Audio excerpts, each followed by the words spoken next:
Hola, ¿qué tal? Mi nombre es Diana Tejadilla, soy psicóloga fisiológica y neurobióloga. Voy a estar con ustedes en este parte del módulo con el tema de factores protectores. Para esto, quiero recalcar que es muy importante que ustedes vayan llevando esta secuencia de lo que hemos estado viendo, incluido los factores de riesgo. En este caso, no vamos a abundar en el tema, pero sí vamos a hablar de la parte de los factores protectores. Así pues, quiero comenzar con esta definición que es muy sencilla, muy probablemente para todos es muy básica, pero siempre es importante enfatizarla. ¿Qué es la definición de salud? No solamente la ausencia de afecciones o enfermedades, sino un estado de completo bienestar físico, mental y social. Y quisiera hacer énfasis justamente en la esfera de la cuestión mental. ¿Por qué? Porque la salud mental, ya en particular y más específicamente, es el estado de bienestar en donde un individuo va a desarrollar sus propias habilidades, además va a lograr enfrentar el estrés de cada día y además va a poder trabajar para ser productivo y contribuir con su comunidad. Esto es muy importante porque muchas veces olvidamos estos componentes, muchas veces no tenemos en cuenta que un ser humano va a tener la capacidad de presentar esta salud, la salud general y la salud mental. Y tenemos que ver al individuo justamente como un conjunto de componentes para que podamos darnos la oportunidad de apoyarlo y de ayudarle a desarrollar estos factores protectores, pero también a contrarrestar los factores de riesgo. Así pues, hago énfasis en este concepto de salud y de las tres esferas, la biológica, la mental y la social. Y quiero platicarles que justamente esta definición surge del modelo biopsicosocial, que nos explica, más allá del modelo biomédico, en donde lo que se trata es el síntoma o se observa el síntoma para poder curar la enfermedad a través de ciertos métodos como de la medicina tradicional, digamos, o alopática, la que conocemos todos. Además está también el hecho de que no solamente van a ser estos componentes, es decir, ver el síntoma para darle algún medicamento y que se pueda regular la problemática que está presentando el paciente, sino que lo que va a ocurrir en este modelo biopsicosocial o lo que explica este modelo es que la exposición a alguna problemática, a algún virus, algún patógeno que haya en el ambiente, no necesariamente va a causar una infección o una enfermedad. ¿Por qué? Porque también va a haber otros factores involucrados que dependen de la vulnerabilidad o desajuste de esta persona. Esta vulnerabilidad o desajuste puede estar presente a nivel de la salud, del sistema inmune, de los hábitos que está llevando la persona. Puede estar también o puede presentarse a nivel psicológico, es decir, el nivel de estrés que está presentando el sujeto, las emociones que está sintiendo en ese momento, el contexto, el tipo de situaciones que está él o ella percibiendo en su ambiente y además la vulnerabilidad social que podría involucrar factores como la red de apoyo social o la comunicación que tenga en su medio con sus seres más cercanos, que pueden ser en la familia, el trabajo, en la escuela, etcétera. Por tanto, podemos observar que en estas tres esferas va a haber diferentes factores, como les mencionaba hace un momento, factores de riesgo y factores de protección.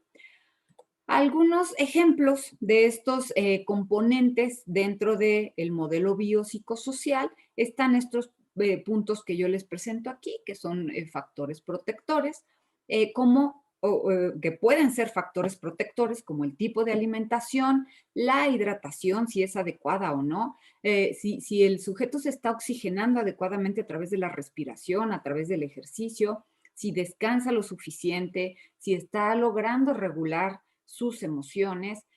Además, si vive en el presente o siempre se está preocupando o arrepintiéndose por cosas del pasado, si logra controlar su diálogo interno y si está buscando su normalidad individual entendida como ser productivo, buscar la felicidad y no dañarse a sí mismo o a alguien más.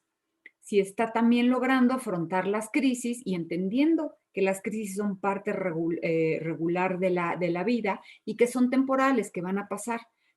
Si está desarrollando herramientas para afrontar estas crisis o no, si su comunicación es adecuada, si además tiene un buen apego, un apego seguro con sus seres queridos y sus relaciones sociales son seguras, son saludables, si tiene una red de apoyo social y las características de su entorno o del medio en el que está viviendo. Encontramos pues que estas tres esferas en cualquier ser humano van a estar influyéndose todo el tiempo y es importante considerarlas, pero a su vez, este ser humano con estas tres esferas va a estar inmerso en un contexto, en un entorno en el que también va a haber factores de riesgo y factores de protección. Ahora pues quisiera dar una definición muy sencilla de lo que serían los factores de riesgo y los factores de protección. Los de riesgo son aquellos que favorecen el desarrollo de conductas desadaptativas o poco saludables, es decir, de conductas que no favorecen al individuo y que van a complicar su desarrollo a futuro, que van a frenar o truncar este desarrollo y este crecimiento que pueda tener.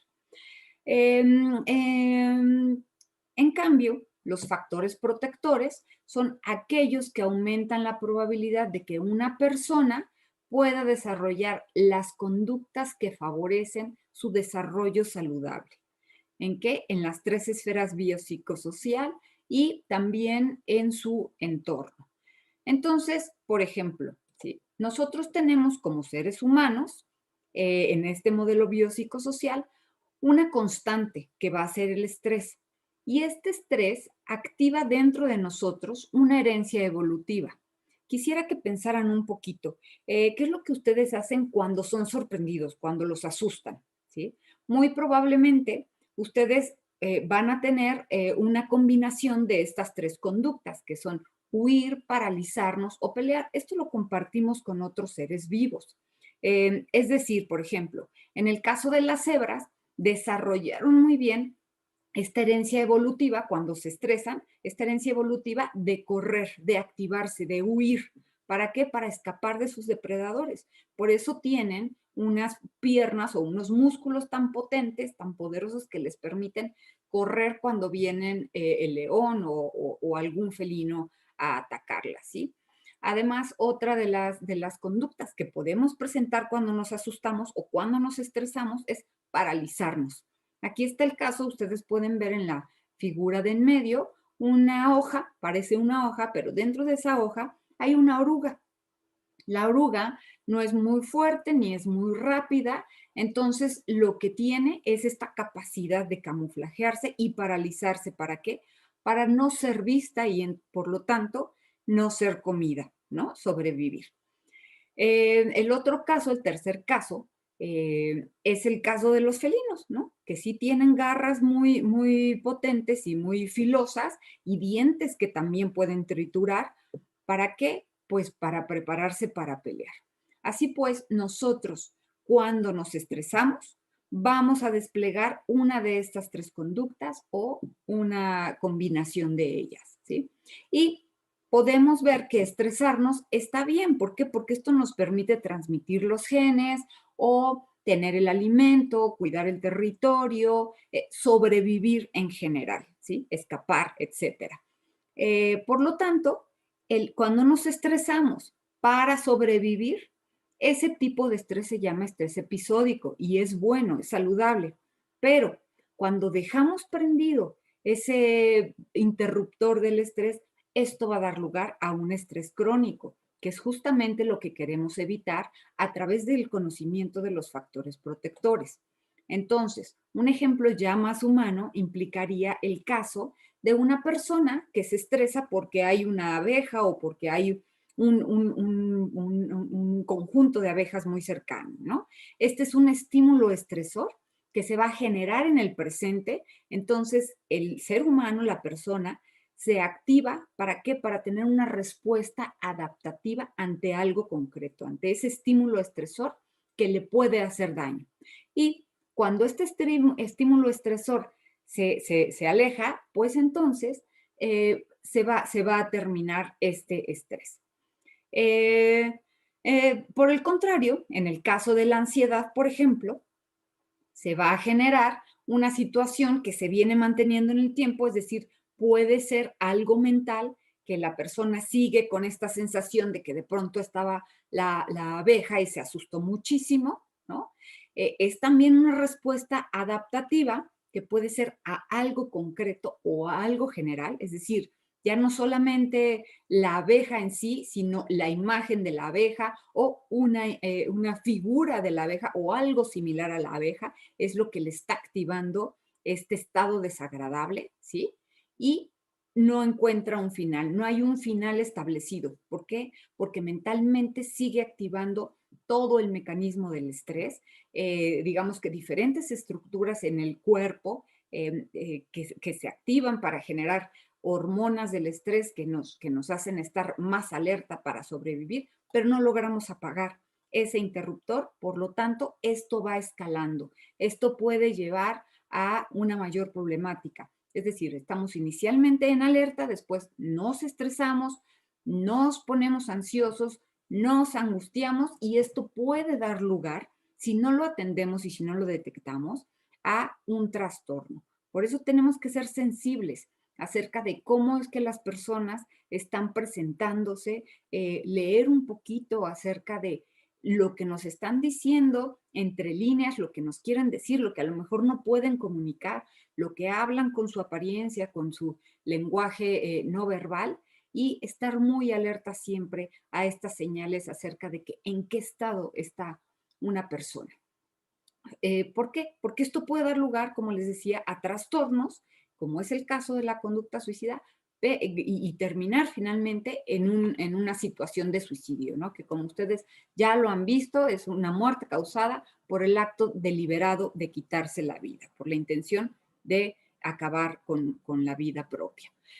Pero como les decía, ¿no? Así como se va incrementando un punto en donde nos alertamos, después nos estresamos y esto va creciendo y se va escalando, en el caso del suicidio también hay un continuum, hay señales, hay focos rojos de alerta que desde antes nos están avisando que algo no está bien, que podemos intervenir y que podemos hacer algo para disminuir este gran riesgo.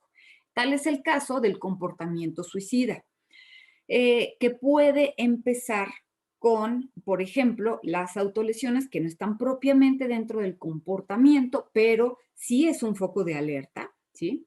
La conducta de autolesión justamente no pretende o no tiene como objetivo el quitarse la vida, sino más bien como aliviar algún dolor que pueda estar sintiendo la persona, ¿sí? Entonces, al momento de autolesionarse, pues eso le da cierto control sobre el dolor, aunque sea el dolor físico, digamos. Después de esto, se puede pasar, es posible, a la ideación suicida, que ya propiamente esto sí forma parte del comportamiento suicida. Son pensamientos recurrentes asociados con el deseo, la intención de quitarse la vida, de morir, de dejar de estar en este mundo, de dejar de estorbar, etcétera. También dentro de este espectro del comportamiento suicida está la planeación suicida, que son pensamientos también asociados a un intento de terminar con la vida y que va a incluir una serie de pasos organizados para ejecutar esa conducta, es decir, quitarse la vida. Pasaríamos después al intento de suicidio, que es una conducta, ya no es un pensamiento, es una conducta propiamente asociada a una lesión, a una autolesión, con la intención de morir. Y después propiamente el suicidio, que como lo vimos hace un momentito, es la intención deliberada de quitarse la vida, ¿no? De causarse la muerte.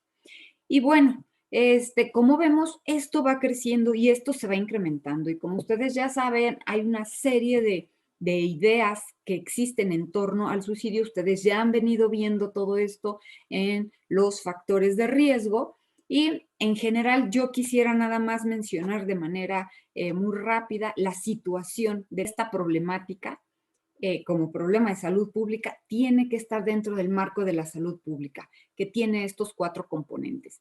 Una vigilancia, es decir, detectar efectivamente el problema, ¿sí? Definirlo, saber exactamente qué es lo que está pasando a través de la recopilación sistemática de datos. ¿Sí? ¿Para qué? Para poder identificar los factores de riesgo y los factores de protección. O sea, ¿qué es en lo que en cada población nos puede dar una luz para incrementar estos factores de protección y disminuir la tasa del suicidio? Esto también tenemos que tener dentro del esquema bien claro que tenemos que hacer registros. ¿Para qué? Para que estos registros sirvan para investigación a futuro y que seamos en general como sistema más efectivos a la hora de implementar, a la hora de desarrollar las estrategias, que es el tercer componente que implica el desarrollo de las intervenciones. Cuando nosotros desarrollamos las políticas, los programas, las estrategias que son eficaces, esto nos va a permitir justamente evaluarlas. Si nosotros las evaluamos, podemos saber si sí funcionaron o no funcionaron. Y cuando determinamos si funcionaron o no, es que podemos hacer una ejecución a nivel masivo. Por eso la importancia de ser sistemáticos en los registros que hacemos, por eso la importancia de que todos los estados de la República estén conectados y homologados en las diferentes maneras en que hacemos estos 4 componentes. ¿Para qué? Pues para poder hacer algo que realmente impacte en las tasas de suicidio en nuestro país. Y quién sabe, a lo mejor en un futuro también apoyar a otros países que últimamente se han estado haciendo capacitaciones y algunas personas de otros países han estado muy interesadas en estas capacitaciones que estamos haciendo como equipo de salud mental y adicciones en México. Entonces, bueno, el punto aquí es que al ver esta problemática como dentro del marco de la salud pública, hay una parte que involucra los servicios de atención en salud.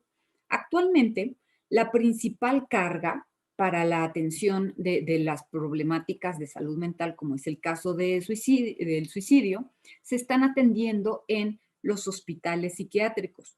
Pero en realidad es que nosotros tenemos que trabajar desde antes, tenemos que hacer mucho, mucho, mucho trabajo a nivel comunitario, dentro del entorno, dentro del contexto en el que se encuentra la población general mexicana, y llevar la atención primaria a la salud a las comunidades, ¿sí? Pero además también hacer énfasis en las actividades de autocuidado, es decir, educación básica en salud mental, cosas tan sencillas como cómo puedo regular mis emociones o qué es la ansiedad, cómo se siente la ansiedad y cómo puedo yo controlar esta ansiedad. Y introducir estos programas dentro de las escuelas, dentro de las empresas, dentro de las instituciones, para que la gente tenga estas herramientas sencillas ya para actuar y para poder llevar a cabo cuestiones que le funcionen ya en el presente, no como estrategias a futuro, ¿sí? Entonces, es importante que tengamos en mente que lo que tenemos que enfatizar es el autocuidado el trabajo comunitario. Es muy importante este punto. ¿Para qué? A la hora de que nosotros logremos dar esta psicoeducación básica, que a mí me gusta llamarle alfabetización en salud mental, nosotros podemos tomar, detectar y clasificar estos factores protectores en estas 6 diferentes áreas. ¿Para qué? Para poder tener un control, digamos que más sencillo y poder detectar en qué ámbitos podemos implementar estos programas o estas acciones. Así pues, a nivel de los factores individuales, tenemos muchísimos. Aquí solamente estamos presentando algunos ejemplos, ¿sí? Por ejemplo, la información genética, los hábitos saludables, tipo de personalidad, el sistema de creencias que tienen estos individuos. Y recuerden, todo esto es dentro del modelo biopsicosocial, es decir, todo lo que vive un individuo, un ser humano, va a tener un componente biológico, mental y social. Otro de los factores protectores son el que puedan opinar acerca de lo que están sintiendo o pensando cuando las personas están en situaciones adversas, que puedan tomar decisiones efectivas, tanto en situaciones adversas o en ciertas urgencias, ¿no? O en cuestiones planeadas, que se puedan enfocar estas decisiones a los objetivos o a las metas que se quieren cumplir, que además se pueda tener un mayor autocontrol, confianza, resolución de problemas, habilidades con las otras personas para relacionarse, para ayudar, para obtener o lograr sus objetivos, que puedan desarrollar sus inteligencias, las diferentes inteligencias que hay, la musical, digamos que la matemática, es decir, los diferentes tipos de inteligencias, esta capacidad de resiliencia, también la integración del nuevo aprendizaje, es decir, no que se quede como un cúmulo de información que la gente va adquiriendo, sino que puedan integrarlo, que puedan tener una actitud positiva, los proyectos de vida, el estar enfocados en un proyecto de vida también funge como factor protector, la capacidad de afrontamiento, el no ponerse al límite cuando las cosas se ponen difíciles, sino tratar de buscar soluciones, tratar de pensar de qué otra manera pueden salir de esa problemática, la autonomía, la tolerancia a la frustración, autoestima, capacidad de postergar la satisfacción para obtener una mejor recompensa, un mejor premio, el sentido del humor, el reírse, los mexicanos tendemos mucho a hacer esto, la creatividad, la curiosidad, el pensamiento crítico y hacer deporte. Son factores individuales que nos pueden proteger, que pueden proteger a nuestros pacientes. Aquí hay algunos ejemplos en las 3 esferas, ya se los mencioné hace un momentito, ustedes los van a poder leer después cuando tengan este video o esta presentación. En cuanto a los factores protectores familiares, se encuentran el funcionamiento de la familia, qué tan funcionales son los diferentes actores o miembros de la familia, los integrantes, el que haya un monitoreo constante de los diferentes miembros, sobre todo, y por supuesto, porque es su responsabilidad de los padres hacia los hijos, que pueda haber una supervisión constante de si los chicos están haciendo o no adecuadamente las tareas o los aprendizajes, etcétera, que haya una vigilancia constante. Muchas veces esta parte de cuando los padres de pronto escuchan o no escuchan nada, que hay demasiado silencio, es porque algo puede estar pasando y hay que estar alerta. ¿No? Hay que tratar de no dejar todo el tiempo a los niños solos, ¿no? El modelo parental, es decir, si son autoritarios, permisivos, democráticos o negligentes, que haya padres interesados e informados, que traten de buscar información para poder dar una mejor educación, una mejor formación a los chicos, que haya una conexión afectiva, un amor positivo, es decir, que no se esté castigando emocionalmente sí, a los niños, pero también a los diferentes integrantes de la familia, un apego seguro, relaciones constructivas, la comunicación asertiva, hablar, por ejemplo, en primera persona para comunicarme, en lugar de decir, es que tú me haces enojar, decir, bueno, yo me siento enojado por lo que tú estás haciendo. Esto permite, de alguna manera, disminuir este señalamiento hacia la otra persona. Y entonces la otra persona podría a lo mejor hablar más claramente acerca de lo que está sintiendo o de cómo está viviendo la situación.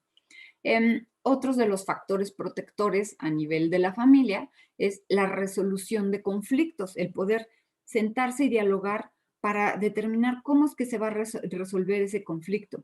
La educación en valores, los límites claros, la disciplina consistente, es decir, cumplir si de pronto hay alguna consecuencia porque el niño no realizó la tarea que debía de ser, bueno, pues cumplir la consecuencia y que esas consecuencias o esos castigos sean adecuados al nivel, a la edad y al nivel de desarrollo que tienen los niños. Dar siempre un acompañamiento cuando las personas o los otros miembros de la familia lo necesiten, la regulación de las emociones también a nivel familiar, si de pronto los ánimos se están poniendo muy calientes, pues frenar un poquito y mejor retirarnos para no hacer una escena o para no generar violencia. Hacer intervenciones tempranas. De pronto, a veces como que no le damos tanta importancia cuando un niño a lo mejor está presentando una conducta que no debería, un niño o un adolescente. No, hay que hacer intervenciones tempranas antes de que se venga una problemática y que ya se salga de control. Expresiones amorosas, la red de apoyo de la que hablábamos ya también en los factores individuales es muy importante. Amor y respeto como la base fundamental de todo lo que va a ocurrir en la familia. Una escucha activa, un ambiente cálido, relaciones gratificantes entre los miembros, la unión familiar, el tiempo de calidad. A lo mejor a veces no hay mucho tiempo, pero es importante que cada quien tenga su tiempo y que sea de calidad. Expectativas claras, hablar bien claro para decir esto es lo que yo espero, esto es lo que yo creo y no esperar a que me lean la mente. Responsabilidades establecidas, conductas positivas, rutinas saludables y estables y una nutrición adecuada. Son algunos de los factores protectores familiares. Aquí quiero presentarles un ejemplito del violentómetro con la intención de que al mostrar esto a las personas, pues muchas veces decimos, sí, bueno, el violentómetro, a mí me han hecho bromas hirientes o me han lastimado, etcétera, etcétera. Es decir, es fácil ponernos en el papel de la víctima, pero muchas veces nos cuesta trabajo detectar cuándo es que nosotros estamos generando violencia. Por eso es que el violentómetro es una herramienta que nos permite tanto ver cuando estamos siendo objeto de violencia o como cuando estamos siendo los generadores de violencia. ¿Para qué? Pues para bajarle, ¿no? Eh, Queremos justamente generar paz y generar un ambiente que nos permita ser saludables. En cuanto a los factores protectores en la escuela, es importante contar con profesores sensibles y capaces. Sabemos que los profesores están saturados, que en muchos casos el sistema educativo tiene muchas carencias, pero al recordar que los niños son responsabilidad de todos los adultos, no importa que no sean tus hijos, también eres responsable de los niños mexicanos como adulto, podemos apoyar a los profesores y los profesores no son quienes tienen que llevar toda la carga. También los padres y todos los adultos tenemos que tomar un papel activo en la educación y en la formación de los chicos. Entonces, también otros factores son la aceptación entre pares, favorecer y promover que se puedan aceptar, que puedan los niños que son diferentes ser incluidos, que haya normas claras, valores escolares, esto tenerlo muy claro. Cuando yo tengo claro cuáles son los valores en casa, puedo entonces detectar y preguntar cuáles son los valores escolares que va a adquirir el niño. Los lazos con la escuela, además las reglas claras, percepción de firmeza de las reglas y que estas reglas y que esta firmeza están enfocadas a cumplir los objetivos, a mejorar la situación de todos. El rendimiento académico, que cada vez la intención es que, o se esperaría que fuera que mejorara. Un sistema incluyente, actividades extracurriculares en la medida de lo posible, la educación según la etapa del niño, según la edad y la etapa del desarrollo, el apoyo social que pueda haber entre los padres de familia, incluso entre los compañeros, aunque no sean del mismo grado, una buena comunicación entre los diferentes actores escolares y los padres y los alumnos, un trato cordial y respetuoso, trabajo en equipo, fomentar las actividades de trabajo en equipo, la pertenencia con los pares, actividades de ocio y la experiencia estética. Es muy importante esta parte porque los niños aprenden a percibir el mundo de una manera diferente. En cuanto a los factores comunitarios, están la seguridad del barrio, la accesibilidad a los servicios, si hay o no una oferta de drogas, si hay ambientes estimulantes, actividades recreativas, entornos resguardados, instituciones saludables, redes sociales sanas. Muchas veces tendemos a pensar que es el gobierno quien tiene que dar todo esto, pero lo que se ha visto en diversos estudios es que cuando los vecinos se ponen de acuerdo dentro de las comunidades, de las colonias, de las cuadras, se logran pequeños cambios que pueden favorecer mucho más a la comunidad. Cuando nosotros hacemos esto, como les mencionaba hace unos momentos, la definición de salud mental implica una contribución a la sociedad, a nuestra comunidad. Si nosotros no estamos haciendo eso, no tenemos salud mental, porque lo que pasa en la comunidad también nos pasa a nosotros. También somos susceptibles de lo que está ocurriendo para bien o para mal dentro de esta comunidad. Por eso hay que llevarse bien con los vecinos, hay que buscar las maneras de lograrlo, ¿sí? Una adecuada comunicación dentro de escuela, trabajo, instituciones religiosas, etcétera.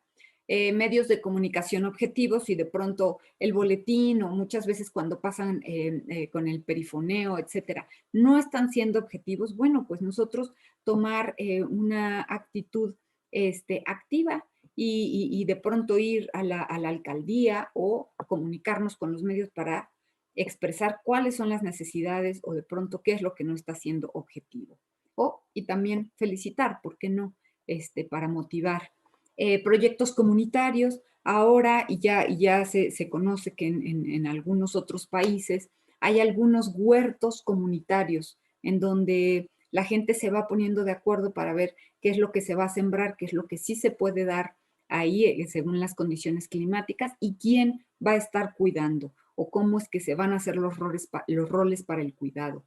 En México tenemos, la verdad es que el clima, tenemos la tierra, la verdad es que yo les invito a hacer un experimento de tomar unas semillitas de jitomate y ponerlas en alguna maceta que tengan por ahí abandonada o a lo mejor en casa de alguien más o que ustedes generen su propia maceta y van a ver que muy pronto se va a dar el crecimiento de estos jitomates, ¿sí?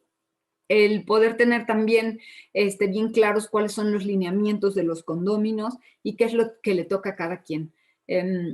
Por ejemplo, en caso de algunos lugares o conjuntos en donde hay mascotas, bueno, pues, ¿qué es lo que se puede hacer para el comportamiento y la higiene de las mascotas? ¿Sí? Como les decía, a la hora de establecer o de detectar estos factores protectores comunitarios, no podemos nada más pensar en lo que está, digamos que en nuestra comunidad o en nuestra colonia o en nuestro núcleo más cercano, sino también es que todo esto está influido por los demás factores, tanto de riesgo como de protección en la comunidad, en la ciudad en la que vivimos y además es transversal con los diferentes sectores. Es decir, la salud mental tiene que ver con lo que está ocurriendo a nivel de desarrollo, de deporte, de cultura, de educación, economía, bienestar, turismo, comunicaciones, todo lo del campo, es decir, toda la actividad que se está llevando a cabo en nuestro país y tenemos que tenerlo bien claro. Así pues, en cuanto a los factores protectores sociales, tenemos que debe de haber leyes que rijan y que se respetan lo que se está haciendo, una estabilidad social, cohesión social, identidad cultural y local. Muchas veces cuesta trabajo determinar, por ejemplo, con qué nos identificamos como mexicanos. También les invito a hacer este ejercicio. ¿Qué te identifica a ti como mexicano? ¿Eh? Otro de los factores es el respeto por la diversidad, por los pequeños grupos, por las minorías, por los indígenas, por las personas con un enfoque o preferencia sexual diferente, de formas de vestir, o de hablar diferente, a las personas que puedan ser extranjeras, etcétera. Que haya una adecuada infraestructura, un adecuado transporte, vías de comunicación, acceso a servicios, vivienda digna y suficiente, densidad de población estable, es decir, no estar hacinados, estabilidad financiera, seguridad alimentaria, fuentes de empleo, equidad económica, medios de comunicación, baja migración. Muchos de estos factores pudieran parecer como una utopía, ¿no? Pero en la medida en que nosotros vayamos poniéndonos de acuerdo y avanzando en cuáles son las necesidades y cuáles son las carencias, por ejemplo, de nuestro medio más cercano y de ahí ir creciendo o ir ampliando todas estas, digamos que formas de organización, es que vamos a poder lograr tener este tipo de factores protectores sociales. No tenemos que dejarlos de lado. En cuanto a los factores protectores ambientales, ¿sí? Tienen que ver con esta cuestión de la construcción de paz. Ya también hay muchos cursos, mucha información, difusión de cuestiones que se están haciendo para lograr la paz. Y la paz implica también principalmente estar nosotros en paz, pero también nuestro medio más inmediato y nuestra comunidad. El clima estable, de pronto cuando hay problemas o fenómenos climáticos que alteren, pues vemos que se puede perder la salud en general, que haya más áreas verdes, un adecuado plan de protección civil. A mí me gustaría preguntar también, y es otra de las actividades que me gustaría dejarles, es que intenten hacer su plan de protección civil familiar. ¿Para qué? Para el caso de incendio, para el caso de inundación, de deslaves, de sismos, que estamos en una zona sísmica. ¿Qué es lo que vamos a hacer y qué es lo que vamos a tomar rápidamente? ¿Dónde nos vamos a ver? ¿Cómo nos vamos a comunicar con los miembros de la familia, de la comunidad? ¿Cómo nos vamos a apoyar en caso de que ocurriera un desastre? Otro de los factores protectores ambientales es una educación ecológica, el que haya aire limpio, el promover el transporte limpio, ciclovías u otras formas de transportarnos, compartir los carros, que haya compostaje. Esto también perfectamente lo podríamos hacer todos en este país, pero nos cuesta trabajo. El desarrollo de huertos ecológicos, como les mencionaba hace un momento, leyes ambientales más digamos que rígidas y que se cumplan estas leyes y una difusión de buenas prácticas ambientales. Aquí hay algunos ejemplos que surgen justamente de los Objetivos de Desarrollo Sostenible y pues como ven implican a todo el ciclo de la vida, implican también el respeto por los derechos humanos, el respeto a los pueblos originarios, un enfoque de equidad de género, de no violencia, etcétera, etcétera.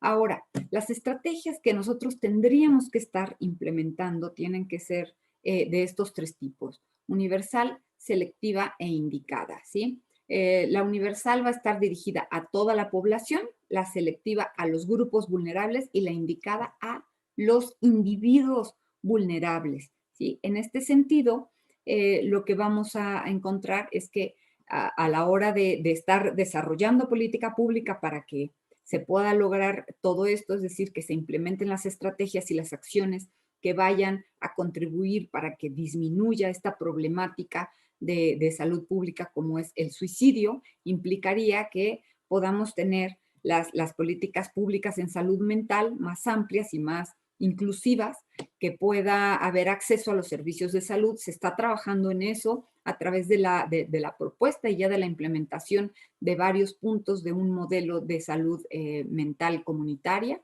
que haya restricción a los medios letales, que haya reportes responsables en medios de comunicación. Ya también se está difundiendo un comunicado con consejos acerca de cómo se deben de difundir estas noticias cuando es que llega a haber algún suicidio, cómo se deben de difundir en los medios de comunicación, que haya un mayor cuidado a la salud mental, a los desórdenes por el uso de sustancias y a la conducta o al comportamiento suicida. En cuanto a las estrategias selectivas que van dirigidas a grupos vulnerables, es que hay que tener una mayor atención a las variables específicas como la edad, el sexo, la ocupación, los antecedentes familiares. ¿Para qué? Para intentar actuar desde ese momento. Si de pronto hay algún antecedente familiar, bueno, pues esa es una persona que pueda ser vulnerable o un grupo que puede ser vulnerable y por lo tanto hay que desarrollar las estrategias, grupos de psicoeducación, actividades comunitarias, de pronto presentar información, películas, etcétera, etcétera, libros que involucren o que hablen acerca de cómo es que se pueden fomentar estos factores de protección. Otro punto es el entrenamiento del personal de primer contacto, que es lo que estamos haciendo justamente ahora. La atención a los factores de riesgo, tanto biológico, psicológico como socioeconómico, y que haya siempre líneas de ayuda, que haya siempre una opción a donde puedan acudir las personas que están presentando un comportamiento suicida, que están inmersas en esta problemática. A nivel de las estrategias indicadas, o de las intervenciones, es que van dirigidas a individuos vulnerables. Hay que dar un seguimiento y apoyo comunitario y constante, un manejo y evaluación de la conducta suicida, detección de las señales prematuras, como les mencionaba en la anterior, y el seguimiento de casos. Es muy importante el seguimiento, sobre todo en el caso de las personas que ya tuvieron un intento, pues seguir dando el seguimiento y seguir intentando que vayan a los diferentes servicios de salud. Aquí es un resumen de los diferentes puntos y acciones que se pueden implementar y que se utilizó este modelo justamente para poder desarrollar y para poder presentar el Programa Nacional para la Prevención del Suicidio que ustedes ya conocen, que ya deben de tener ahí cerca a la mano, y si no, próximamente lo van a recibir, y que simplemente presenta estas cuatro áreas que son la vigilancia, la intervención, la capacitación y la investigación, siempre dentro del marco de la salud pública y además teniendo como ejes transversales la perspectiva de género, el ciclo de la vida, la interculturalidad y los derechos humanos. Por mi parte es todo. Yo estoy a la orden por cualquier cosa que necesiten y agradezco mucho su atención. Que estén muy bien. Hasta pronto.